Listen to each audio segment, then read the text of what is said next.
Suasana haru dan isak tangis menyelimuti Bandara Pattimura Ambon saat kedatangan jenazah Firdaus Ahmad Fauzi, pendaki asal Bogor, Jawa Barat, Senin, 19 Mei 2025. Firdaus ditemukan dalam kondisi tak bernyawa usai hilang saat melakukan pendakian di Gunung Binaya, Provinsi Maluku, pada 26 April 2025 lalu. Pantauan tribunambon.com, jenazah Firdaus tiba sekitar pukul 14.20 waktu Indonesia Timur di Bandara Pattimura Ambon menggunakan mobil ambulans rumah sakit dan dikawal beberapa mobil dari tim relawan.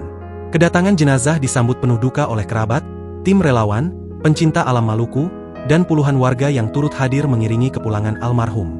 Firdaus tiba didampingi sang kakak kandung, Imam Jajuli, yang selama proses pencarian tak pernah lepas dari harapan dan doa. Sebelum diberangkatkan ke Bandung pada pukul 16 waktu Indonesia Timur, Jajuli sempat menyampaikan rasa terima kasih mendalam kepada seluruh pihak yang telah membantu pencarian Firdaus. Insya Allah ini yang terbaik buat Firdaus. Biarkan nama Firdaus abadi di Binaya. Nama Daus abadi di Binaya, ucapnya dengan suara bergetar. Ditegaskan Jajuli, bahwa perjuangan tim relawan bukanlah sebuah kegagalan, meskipun Firdaus tak berhasil pulang dengan selamat. Kalian semua bukan sekedar relawan tapi pahlawan. Kita nggak gagal, kita berhasil tanpa bantuan lembaga itu, tuturnya tegas.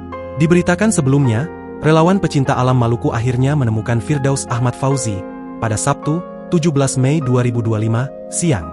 Ia ditemukan dalam operasi SAR kedua relawan bersama masyarakat adat Nusa Wele Saunulu, meski sudah dalam keadaan tidak selamat. Firdaus Ahmad Fauzi dilaporkan hilang saat melakukan pendakian Gunung Binaya bersama 10 orang lainnya pada 24 April 2025.